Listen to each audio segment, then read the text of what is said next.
విషయాన్ని ఒకసారి స్పీడ్గా నేను చెప్తాను, నేను గ్రహించాలనుకుంటున్నాను. అబ్రహాం నుండి ఇస్సాకు, ఇస్సాకు నుండి యాకోబు, యాకోబు 12 మంది కలిసి ఐగుప్తు వెళ్ళారు. 70 మంది దాకా అక్కడ 30 లక్షల మంది దాకా విస్తరించారు పోషణ ప్రాంతంలో. విస్తరించిన తర్వాత అక్కడి నుంచి దేవుడు మోషే నాయకత్వంలో 10 అద్భుతాలు ఐగుప్తులు చేశారు. ఎర్రసముద్రం పాయన ఎన్నో అద్భుత కార్యాలు చేస్తూ మన్నాను కురిపించి 41 సంవత్సరాలు 6 నెలల పాటు కల్పించి యెహోషువ నాయకత్వంలో తీసుకొచ్చి పాలు తేనె ప్రవహించే దేశం అబ్రహాం వాగ్దానం చేసిన దేశంలో తీసుకొచ్చి వారిని పెట్టాడు.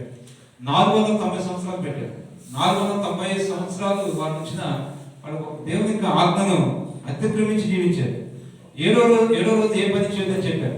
7వ సంవత్సరం పంట పండిస్తుందని చెప్పారు. కానీ 7వ సంవత్సరం కూడా పంట పండించారు. 490 70 విడి బాగా ఇచ్చారు. అప్పుడు 70 సంవత్సరాలు వచ్చింది. 70 సంవత్సరాలు చెరకి వారు పంపించడం జరిగింది. చూడండి, ఈ పాలతీన ప్రపంచ దేశానికి వచ్చిన తర్వాత దేవుడు మొట్టమొదటిగా న్యాయాధిపతులు ఇచ్చాడు. 11 మంది న్యాయాధిపతులు. అందుకే దేవుడు రాజుగా ఉన్నాడు. ఈ 11 మంది న్యాయం తీరుస్తూ వచ్చారు. చివరి న్యాయాధిపతి సమయం తర్వాత దేవుణ్ణి అడిగారు. న్యాయాధిపతి దేవుని అడిగారు, అయ్యా మాకు రాజుగా ఆ పక్కన ఆయన రాజు ఉన్నాడు, ఇటువైపు అంతా రాజు ఉన్నారు, మాకు కూడా రాజు కావాలని వాళ్ళు అడిగితే దేవుడు చెప్పాడు, రాజు ఇస్తే ఏమవుతుందో చెప్పాడు. మీ పిల్లలు బాధించగలుగుతారు, మీరు ఎట్టిచారి చేయాల్సి వస్తుంది చెప్పారు. అయినా రాజు కావాలని కోరుకున్నారు. దేవుడు రాజుగా ఉన్న సమయం, దేవుడిని ధిక్కరించే సమయం, 2 సమయాలు అందిస్తున్నాం. దేవుడే రాజుగా ఉండి న్యాయాధిపతిని అనుమతించాడు. కానీ దేవుడు వద్దనుకుని మాకు రాజు కావాలని వాడు కోరుకున్నాడు. మొదటి రాజు ఏం చెప్తుంది అంటే, దేవుని లీడర్షిప్ ని మనం ధిక్కరిస్తే ఏం జరుగుతుందో మొదటి రాజు చెప్తూ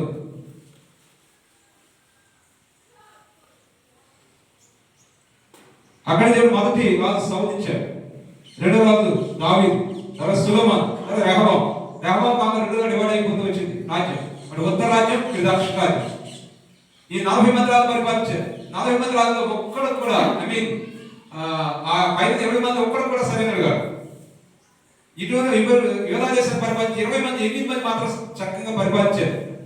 అయినా దేవుడు వాళ్ళ అతిక్రమాన్ని బట్టి 7వ సంవత్సరం కూడా పంట పండించడం బట్టి ఉత్తర రాజ్యాన్ని ఏమన్నా అషూరుకి చెరగా పంపించాడు. దక్షిణ రాజ్యాన్ని ఏమన్నా బబులోను చెరగా పంపించాడు. ఇదంతా మనకు తెలియవలసిన చరిత్ర. అయితే 2వ రాజు గ్రంథం ఏం చెప్తుంది, మొదటి రాజు గ్రంథం ఏం చెప్తుంది మాట మీకు చెప్తారు. మొదటి రాజు గ్రంథం 2వ రాజు గ్రంథం చెప్తారు కదా. సెప్టెంబర్ అనేటువంటి దైవ సేవకుల యొక్క గ్రూప్ తర్జుమా చేసేటప్పుడు దీన్ని ఈ విధంగా డివైడ్ చేస్తూ వచ్చారు. సమూయేలు గ్రంథం యొక్క కొనసాగింపే రాజు గ్రంథం. రాజు ఇక్కడ సౌలు రాజు, దావీదు రాజు, తర్వాత రాజు గ్రంథం కొనసాగింపు మనం చూస్తూ ఉంటాం. సొలొమోను కొనసాగింపు చూస్తూ ఉంటాం. అది మొదటి రాజు చెప్పే మాట ఏంటంటే, టోటల్ మొత్తాన్ని ఉన్నటువంటి ఈ అధ్యాయాలన్నింటినీ కూడా మనం మిక్సీ వేసి చూసి పెడితే 22 అధ్యాయాలు చెప్పే మాట ఏంటంటే, దేవుని స్వరాన్ని విని దాన్ని అనుసరించి నడిచేవారుగా మనం ఉండాలి. దేవుని మెల్లని స్వరాన్ని విని దాన్ని అనుసరించి నడిచేవారు కూడా. మన సామర్థ్యాల కంటే గొప్పది, మన స్కిల్స్ కంటే, మన టాలెంట్స్ కంటే, మన సోషల్ స్టాండర్డ్ కంటే వీటన్నిటి మించినటువంటి విషయం ఏంటంటే దేవుని స్వరాన్ని విని దాన్ని అనుసరించి నడవడం. చాలా మంది చూడండి, మత్తయి సువార్త 7వ అధ్యాయం 21వ వచనం వెళ్దాం. చదవగల ప్రభువా ప్రభువా అనిపించి ప్రతి వారు పరలోకానికి ప్రవేశింపడు కానీ చేయవాడే అని అంటున్నారు. డూయర్ గా ఉండాలి. చేయవాడే నాట్ ఓన్లీ చేస్తారు, డూయర్. చేయవాడే దేవుని రాజ్యంలో ప్రవేశిస్తాడని చెప్పి ఇంకా కిందకెళ్తే మన నీ నామాలు ప్రవచింపలేదా, నీ నామ దైవం కలగట్లేదా, నీ నామ అద్భుతం కార్యం చేయలేదా అంటే ప్రభు అన్నాడు, నిన్నదాకా నాకు తెలుసు, మొన్నదాకా తెలిసింది మర్చిపోయాను. అనలే మొన్నదాకా నాకు తెలుసు బాబు, నిన్నే మర్చిపోయాను అనలే. అన్నాడు మీరెవరు ఎన్నడు నాకు తెలియదు అన్నాడు. ఎందుకంటే చేయవారుగా ఉండాలి. దేవుడి యొక్క స్వరాన్ని విని దేవుడు ఏం చెప్పమంటున్నాడు, దేవుడు ఏం చేయమంటున్నాడు, దట్ ఇస్ వెరీ ఇంపార్టెంట్. ఓ వ్యక్తి వైపు పరిగెత్తే కంటే దేవుని వైపు పరిగెత్తడం నేర్చుకుంటే దేవుని సేవ రాణిస్తుంది. ఓ సంస్థ వైపు పరిగెత్తే కంటే దేవుని సంఘం మోకరించి ప్రార్థన చేయాలి. దమ్ము నీకుంటే ఎవరు గోడ మీద అతను దమ్ముంటే దమ్ముంటే దేవుడు నమ్ము, దేవుని బాగా ప్రార్థన చేసి ఆయన సంఘం కనిపెట్టు. ఈరోజు సేవకులు కొనవలసినటువంటి కాల్ చేయాలి. దేవుడు అలాంటి వారు కోరుకుంటున్నాడు. ఆయన పాద దగ్గర ప్రార్థన చేసి ప్రత్యాన్ని పొందుకుని దైవ సేవకులతో దేవుడు ఉంటున్నాడు. ఆయన పనిచేస్తున్నాడు. మొదటి చెప్పే మాట అదే. దేవుని స్వరాన్ని విని దాన్ని అనుసరించి నడిచే వ్యక్తులుగా మనం ఉండాలి. అంటే అది స్కిల్స్ కంటే, టాలెంట్స్ కంటే, సోర్స్ స్టాండర్డ్ కంటే చాలా మించింది అని చెప్తుంది. రెండో రాజులను ఈరోజు నేను ధ్యానించాలనుకుంటున్నాను. రెండో రాజులను చెప్పే మాట ఏంటంటే, private they not do what they hear but they do what they see. Private మనం చెప్పేది అందరూ కూడా వాళ్ళు చేయరు. మీరు ఈ అధ్యాయాలన్నీ చదివితే మీకు ఈ విషయం క్లియర్. 25 అధ్యాయాలు అయితే మీకు అర్థమయ్యే విషయం. ప్రజలు మనం చెప్పేది చేయరు, కానీ అది చూసేది చేస్తారు. They not do what they here. Bhaskar అయ్యా, మా సంఘం చాలా పేద సంఘం అయ్యా. పేద సంఘం అంటే మరి ఏంటి భాస్కర్ అంటే అసలు ఎవరయ్యారు, అసలు ఎంత అనుకుంది చివరయ్యారు, అసలు ఎంత అక్కడ చాలా మెసేజ్ నేను తయారు చేసుకుని వాక్యాన్ని బోధించలేదు, కానీ ఆ దేవుడికి కూడా మనం తెచ్చుకోవట్లేదు. భాస్కర్ మీరు ఇక్కడ ఉంటే సమయం నది ప్రామిస్ ఆరంభిస్తే ఇక్కడ నుంచి డౌన్ అవుతుంది తప్ప పైకి కదా. అట్లాగే నువ్వేంటే సంఘం పెరుగుతుంది, నువ్వు పెరిగితే సంఘం పెరుగుతుంది. ఉద్యోగం నీలో నుండి ఆరంభించాలని దేవుడు ఆశపడుతున్నాడు. సంఘం ఇచ్చే సంఘం ఉండాలి, మొట్టమొదటి నువ్వు ఇచ్చేవాడు ఉండాలి. సంఘం ప్రార్థించే సంఘం, నువ్వు ప్రార్థన చేసే సేవకుడు నీవు ఉండాలి. మొట్టమొదటి నిన్ను మార్చగలిగితే దేవుడు టోటల్ సంఘాన్ని మారుస్తాడు. సంఘానికి నీవు అనమాట. They don't do what they hear, but they do what they see. వాళ్ళు ఏదైతే చూస్తారో అదే చేస్తారు. ఎంతగా చెప్పో నీ కుటుంబాన్ని చూస్తారు, నీ బిడ్డలు చూస్తారు, టోటల్ నీ జీవితాన్ని చూసి దాన్ని బట్టి వాళ్ళు నడుస్తారు.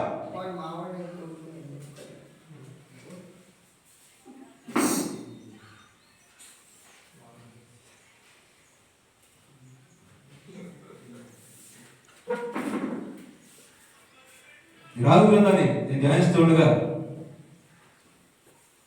మరొక విషయం నాకు అర్థమైంది. మన సొంత కోరికలు దేవుడి కంటే ఎక్కువగా ఉంటే అవి నెరవేర్చబడదు. ఒక పాస్టర్ పెద్ద మందిరం కట్టాలని ఆశ, ఎందుకంటే ఆంధ్రప్రదేశ్ యాదృష్టి పెద్ద మందిరం కట్టాలి. తోక బెత్తిడైతే మోడల్స్ పాస్టర్, తోక బెత్తిడే ఉంది, మోడల్స్ గొప్పలు పోలేకపోతాం. చాలా ఆదాయం చూసి పెద్ద మందిరాలు కట్టాలని ఆశ. ఆయన పెద్ద మందిరమే కట్టాడు, కానీ ఆ వాక్య పరిచర్యకి వెళ్తే అది గుంటూరు జిల్లాలో ఒక సహోదరి వాక్య పరిచర్య అయిపోయిన తర్వాత ఆయన తిడుతుంది. ఆయన బయటకు వెళ్ళి నిలబడ్డాక కాస్త అంతా అయిపోయిన తర్వాత ఎందుకు తిడుతుంది పాస్టర్ ఆయన అడిగాను. ఆయన దగ్గర 1,60,000 అప్పు తీసుకున్నాను నేను, ఆమెకి నేను డబ్బులు ఇవ్వలేకపోతాను, కాబట్టి ఆమె ఇసిగిపోయి తిడుతుందని చెప్పాడు. అంటే పరిశుద్ధ గ్రంథం అప్పు చేసి మందిరాలు కట్టలేక చెప్పిందా?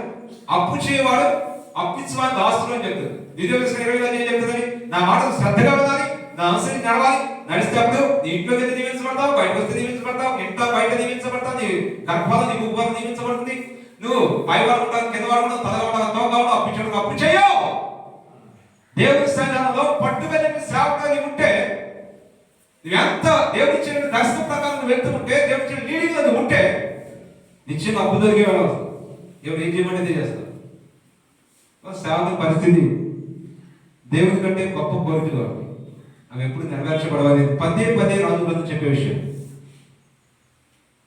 ఈ రాజు గ్రంథం 24 అధ్యాయాలు మనం ధ్యానిస్తే ఎంత బాగుంటుందో, కానీ ధ్యానించరు. నేను మాత్రం ఇంటి చెప్పిపోతాను. మొదటి అధ్యాయాన్ని మనం చూసినట్లయితే, ప్లీజ్ నాతో రాగలరా? మొదటి అధ్యాయం ఎన్ని సార్లు దాని గురించి ఆలోచిస్తూ ధ్యానిస్తూ ఉంటారు. ఎన్నో విషయాలు ఉంటే మనం ధ్యానిస్తూ ఉంటే వరకు చదవడం కాదు. బైబిల్ 150 కీర్తనలు అప్పచెప్పేస్తాను. అప్పచెప్పడం కాదండి, దేవుని వాక్యాన్ని దివారాత్రం ధ్యానించేవాడు ధన్యుడు. ధ్యానించడం చదవడం కాదండి, ధ్యానించడం అంటే మెడిటేషన్ అండి ఇంగ్లీష్లో. డీప్ థింకింగ్ అని ఉంటుంది. లోతుగా ఆలోచిస్తారు. లోతుగా ఆలోచించి ఎన్నో విషయాలు మనకు బయట వస్తూ ఉంటాయి. అందుకే దైవజనులుగా మనం ఆ పని చేస్తూనే ఉంటాం, కానీ రాజుగానం పెట్టుకుని ఆలోచిస్తాం. మొదటి అధ్యాయంలో మొహమాటం లేదో సేవకుని చూస్తున్నాను. మొహమాటం లేదని మొహాలు చూసే వాక్యం చెప్పాను. ఎంతమంది ఎక్కడ మొహాలు చూసే వాక్యం పరిచయం చేసి సేవకుడు కాలేదు. ఒక సహోదరిని ఎమ్మెల్యే గారు, ఎంపీ గారు అందరూ వచ్చారు, అందరూ కూర్చున్నారు. ఆయన వాక్యం పరిచయం చేయమని యేసుక్రీస్తు ప్రవక్త, ఆయన దేవుడు కాదు అంటాడు. 5 సార్లు చెప్పాడు అన్నమాట.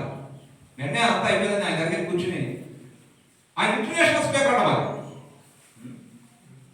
ఏంటంటే అలా చెప్పారని అడిగాను. అంటే ఎమ్మెల్యే గారు ఎంపీ గారు ఏమైనా అనుకుంటారేమో అలా చెప్పారు. అది ఎంతలో దేవుడి యొక్క వాక్యం ఎందరో మన దేవుడు ఏమైతే చెప్పమన్నాడో ఒక్కడో అదే చెప్పండి. ఒక్కరికి ప్రసంగం మార్చదు, 10 మంది అదే చెప్పండి, 100 మంది అదే చెప్పండి. దేవుడికి ఏం చెప్పమన్నాడో అదే చెప్పు, మొహమాటం లేకుండా చెప్పు. దేవుడికి దైవజనుడు ఏంటంటే సార్, దేవుడు దగ్గర వర్తమానం తీసుకొచ్చి ప్రజలకు ఇచ్చేవాడు, ప్రజలకు పంచేవాడు దైవజనుడు. మొహమాటం లేటువంటి సేవకులు మనం చూస్తే ఏరియా చూస్తారు కదా, ఏరియా 1వ అధ్యాయంలో ఓకే ఇదంతా చేయడం సమయం కాదు కదా, టైం నాకు వచ్చి వచ్చారు పర్లేదు కదా. ఆహాబు 40 మంది రాజు పరమ దుర్మార్గుడు రాజు ఎవరంటే ఆహాబు, ఆయన భార్య యెజబెల్. ఇక దుర్మార్గత గురించి ఎవరైనా టైం కాదు. ఆహాబు సంతతించాడు ఆయన కింద పడ్డాడు, రోగస్తే మనసు మీద ఉన్నాడు. మనసు మనం ఏం చేయాలి, దేవుని ప్రార్థించాలి కదండి పాస్టర్ గారు. అనాథలు ఉంటే దేవస్థానికి వెళ్ళాలి కదండి, ఈ సమస్య వచ్చి దేవుడి దగ్గరికి వెళ్ళాలండి. ప్రత్యక్ష గుడారంలో 1.5 వీక్ టీచ్ చేశారు.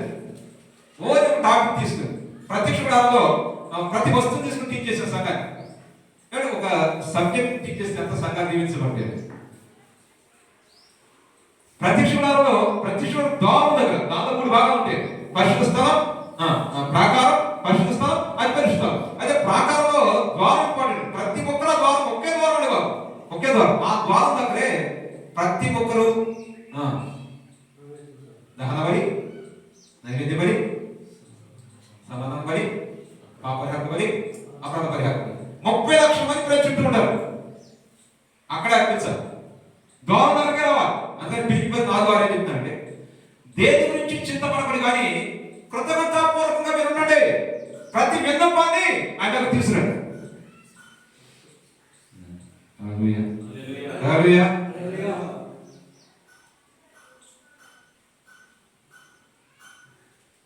ప్రోగ్రామ్ పాస్టర్ ఎక్కడికి వెళ్ళాలి, లేకపోతే విశ్వాసం ఎక్కడికి వెళ్ళాలి, అసలు పాస్టర్ ఎక్కడికి వెళ్ళాలి చెప్తే విశ్వాసం ఎక్కడికి వెళ్ళాలి అని అర్థం.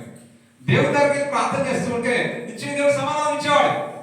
యథారాజ తదాప్రయ, రాజుగారు అంటుంటే ప్రయ అంటుంటారు. రాజుగారి దోతులను పిలిచి ఎక్కడికని చెప్పాడు, ఎక్కువ దేవతైనా బయట చెప్పని చెప్పాడు. ఈ లోపు దేవుడు ఉంటాడా, ధైర్యంతో మాట్లాడు, ధైర్యం ఎదుర్కొన్నాడు. ఎదుర్కొనేమో చెప్పాడు, వెక్కిన మనసు ఎక్కువ వస్తామని చెప్పాడు. సరే ఇక్కడ చెప్పేదే బాగా ఉంది, అక్కడ రా. రాజుగారి దగ్గరికి వెళ్ళాడు, ఎందుకు ప్రొజెక్ట్ చేస్తే అది పిక్చర్ కూడా చూపించేవాడు. అంటే రాజుగారు ఎందుకు మొహం చూసేది మనసు మీద రాజు చూసుకోవడానికి చెప్పాడు. మొహం చెప్పడం 16 వచ్చింది. అతడు వచ్చి రాజు చూచి అనే మాట, రాజుని చూచి ఏమాత్రం జంటలేదు. విశ్వాసం ప్లస్ ధైర్యం ఇవ్వండి, నాకు అద్భుతం. ధైర్యం కూడా ధైర్యం ఎక్కడనమాట, ధైర్యంగా దేవుడు చెప్పను మొహమాటం లేకుండా చెప్పేవాడు కూడా. ధైర్యంగా నీకు స్కేల్ చెప్పమంటావు,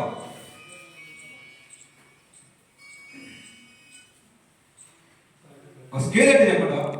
నువ్వు ఎలాంటి వాడు, నేను కొంచెం స్కేల్ మంత్రాజ్యాలు ఉంది. 50 మంది వచ్చారు, అధిపతి తెచ్చాడు. అతిథి కాల్చేయమన్నావు, గ్రూప్ చంపేశావు. ఇంకో గ్రూప్ వచ్చారు, ఆ గ్రూప్ కూడా చంపేశావు. అది కాదు కదా, నేను నిజంగా ధైర్యం అయితే ఆకాశ అతిథికి వచ్చి అధిపతి 50 మంది కాల్చేయగా కాదు, ఈ 2 50 అధిపతి కాల్చేశారు. 3 ఆయన కూడా వచ్చాడు.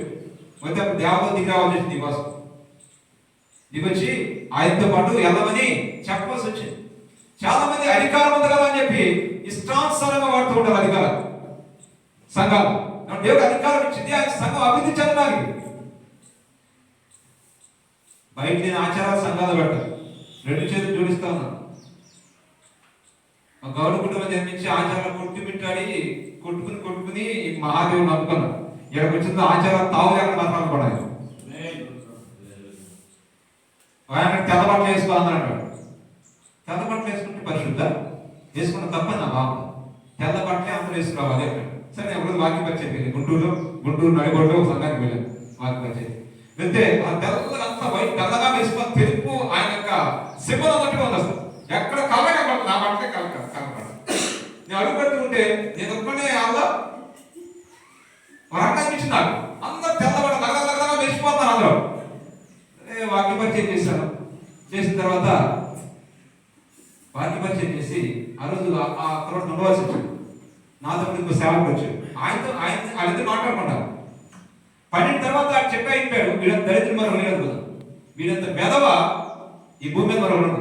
ఆ సంఘంలో ఆ స్త్రీతో ఎలాంటి అక్రమ సంబంధాలు కలిగి ఉన్నాడో వాడు పెళ్లి చేసుకోకుండా ఆ చెట్ట విప్తే వీడంత దరిద్రం మరో లేదు, మొత్తం అంతా బయటే. తెలుగు పట్టేసిన వాళ్ళంతా మహాపరిశుద్ధులు అని కాదండి, హృదయ శుద్ధి గలవారు ధన్యులు, వారు దేవుని చూస్తారు. ఆచారపడతారంటే మరి ఒక ఆయన అంటాడు కదా, ప్రభు ఏం తీసుకోవాలంటే ఎంత అమౌంట్ అని కడతాడు. నాకు తెలియకడుతాను సేవకుడా, శుభ కోసం ఎందుకు పరిగెత్తాను నాకు అర్థం కాదు. పరిశుద్ధ గ్రంథంలో ఒక వ్యక్తి డబ్బు కోసం పరిగెత్తాడు, 2 రాత్రులను పరిగెత్తాడు. ఎక్కడ పరిగెత్తాడు? అయినా దగ్గర పరిగెత్తాడు. స్వస్థపరచబడే ఆయన హ్యాపీగా వెళ్తుంటే ఈయన డబ్బుల కోసం ఆయన పరిగెత్తాడు. ఏం చేసుకున్నాడు? కుష్టి తీసుకున్నాడు. కుటుంబంతో పాటు దేవుడిని పిలిచింది ఆయన పరిచయం చేయమని. ఆయన పరిచయం చేస్తూ ఉంటే నీకు ఏమేమి కావాలో అవన్నీ కూడా ఆయన సప్లై చేయగల దేవుడు. రూల్స్ ఏం పెట్టదో, నీకు దమ్ము ఉంటే, నీకు చేత అయితే ఇవ్వటం గురించి బోధనే ఎంతగా సగం వాక్యం ఎంతగా ఉందో లోతులో వెళ్ళి ధ్యానించు. మా సంఘం గురించి మీకు చెప్తాను సాక్షి. నాకు సంస్థ వాళ్ళు 700 రూపాయలు ఇచ్చేవాడు, 500 రూపాయలు పోయించేది. నేను ఎక్కడ రాశాను, అయ్యా ఇక నాకు ఈ వారం నుంచి మీరు ఇచ్చే సహాయం ఇది నా నుంచి చూద్దాం రాశాను. రాసిన తర్వాత అప్పటికి సంఘంలో వచ్చే అమౌంట్ అంటే 1100. అది పిల్లలను చదివించాలి, ఇంటి వెంటే ఉంది, ఇవన్నీ నా మీద ఉన్నాయి. ఆ సమయంలో దేవుని ప్రార్థన చేస్తూ కన్నీరు ఇచ్చి ప్రార్థన చేస్తూ ఉండగా దేవుడు నాకు ఒక ఆలోచించాడు. పరిశుద్ధ ఎన్ని రిఫరెన్స్ ఉన్నాయి, what is the confidence for your money అని. ఆ డబ్బు పట్ల దేవుడి ప్రణాళిక ఏంటి అని ధ్యానించాను. అదే 100 పైన రిఫరెన్స్ తీసేవాడి. తీసి దాన్ని ఆండ్రాయిడ్ బైబిల్ దగ్గరికి, తర్వాత టేక్ బైబిల్ దగ్గరికి, వీటన్నిటిని ఎవ్రీ గ్రీక్లోకి వెళ్ళి చూశారు. అంత లోతులోకి తీసుకొచ్చారు. సంఘానికి వారానికి ఒక వాక్యం బోధించేవారు. అది అప్పయ్యప్పలు వచ్చేవారు అని చెప్పారు. ఆ విధంగా వాక్యాన్ని బోధిస్తూ వస్తే ఏమంటే 1000 రూపాయలు వచ్చేటట్టు ఆదాయం వల్ల అందించండి దేవుడిచ్చే అమౌంట్ అలా వేలకు వెళ్ళిపోయింది. నాకు కావాల్సిన అవసరం తీరుస్తూ ఇతర సంఘాలకు సహాయం స్థాయికి సంఘం ఎదిగింది. డైరెక్ట్ ఆ సంఘాన్ని ఒక మీకు ఎగ్జాంపుల్ చెప్తాను. మిషనరీ గారు వచ్చి ఆ ఊళ్ళో స్టార్టింగ్ చేశారట. ఏమంటే మీరందరూ రండి, కావాలి 2000 ఉన్నాయి తీసుకోండి, బైబిల్ కూడా తీసుకెళ్ళండి. అందరూ వచ్చి కావాలే తీసుకెళ్ళారు. కావాలి ఏముందంట 2000 ఉన్నాయి, అది మాత్రం జ్ఞానం అన్నారు. కావాలే తీసుకెళ్తారు. ఒక మామగారు వచ్చి కావాలి తీసుకుందట, బైబిల్ కూడా తీసుకెళ్తాడు. ఇంటికెళ్ళి ఓపెన్ చేస్తే ఆ మిషనరీ గారట పేజీకి 2000 పెట్టాడు. పేజీకి 2000, కావాలో ఒక 2000 పెట్టాడు. బైబిల్ పేజీకి 2000 పెట్టాడు. ఇది గొప్ప ధననిధి, గొప్ప ధననిధి. ధ్యానించాలి, దీని మీద కాన్సన్ట్రేషన్ ఆరోగ్యమూర్తిగా వాక్యంతో ఉంటే దేవుడితో ఉన్నట్లక. ఆయన వాక్యం దేవుడైనా, వాక్యం దేవుడైనా, వాక్యమే శరీరధారి అయి ఒక మంచి శరీరం. ఆ గ్రీక్ పదం తీసుకుంటే 3 అర్థాలు ఒక అర్థమైన వ్యక్తిత్వం. ఆ వాక్యం శరీరధారి అయి వాక్యం ధ్యానిస్తే మంచి వ్యక్తిత్వం నీకు వస్తుంది. దేవుడిని నిలబడిన వ్యక్తిత్వం నీకు ఇస్తుంది వాక్యం. సంఘానికి కూడా వ్యక్తిత్వాన్ని ఇస్తుంది. అలా వాక్యాన్ని దేవాలయం ధ్యానిస్తూ సంఘాన్ని బోధిస్తూ ఉంటే ఆ సంఘం ఇచ్చేది దీవించబడుతుంది. ఒక సహోదరి పాస్టర్ గారు అడిగారు, అమ్మా గీత పాలిస్తున్నారు. మా నాన్న ఇప్పుడు నేను కడుపులోనే నిద్రపోతా ఉంటాడయ్యా, ఇంకా పాలించి ఆ పిత్తపన్న కాకుండా చెప్పు. ఏంటంటే ఆ గీత కడుపునే చూస్తున్నాడు. ఆ నాన్న ఇప్పుడు ఎప్పుడు నిమ్మడమే, ఎప్పుడు పెట్టడమే, ఆ కడుపు దాని మేపుతూ ఉంటాడట. పాలు పిత్తపన్న కాస్తా ఉంటాడు సమృద్ధిగా. ఆ పిల్లగా కాలిపోతుండే పాలు. సంఘానికి ఎప్పుడు మేపే వ్యాపారంగా ఉంటే ఆదివారం ఏ వాక్యం చెప్పాలి ప్రభా అని సోమవారం స్టార్ట్ చేస్తే ఆరంభించి ఒక మంచి వాక్యం కనుక నువ్వు దేవుడు ఇచ్చిన వాక్యంగా తయారు చేసిన సంఘాన్ని బోధించగలిగితే నిత్యంగా సంఘం సమృద్ధిగా నువ్వు పోషిస్తుంటే సంఘం ఖచ్చితంగా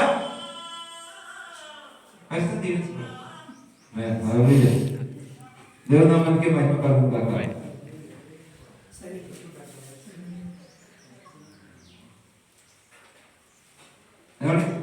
రూల్స్ ఏం పెట్టండి దయచేసి.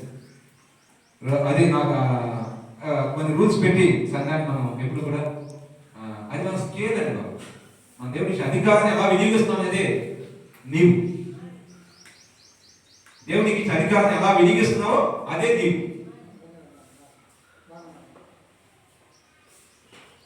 నేను ప్రార్థన చేస్తున్నాను, ప్రభా టెక్క కూడా మిగలకుండా నీ సన్ని రావాలి.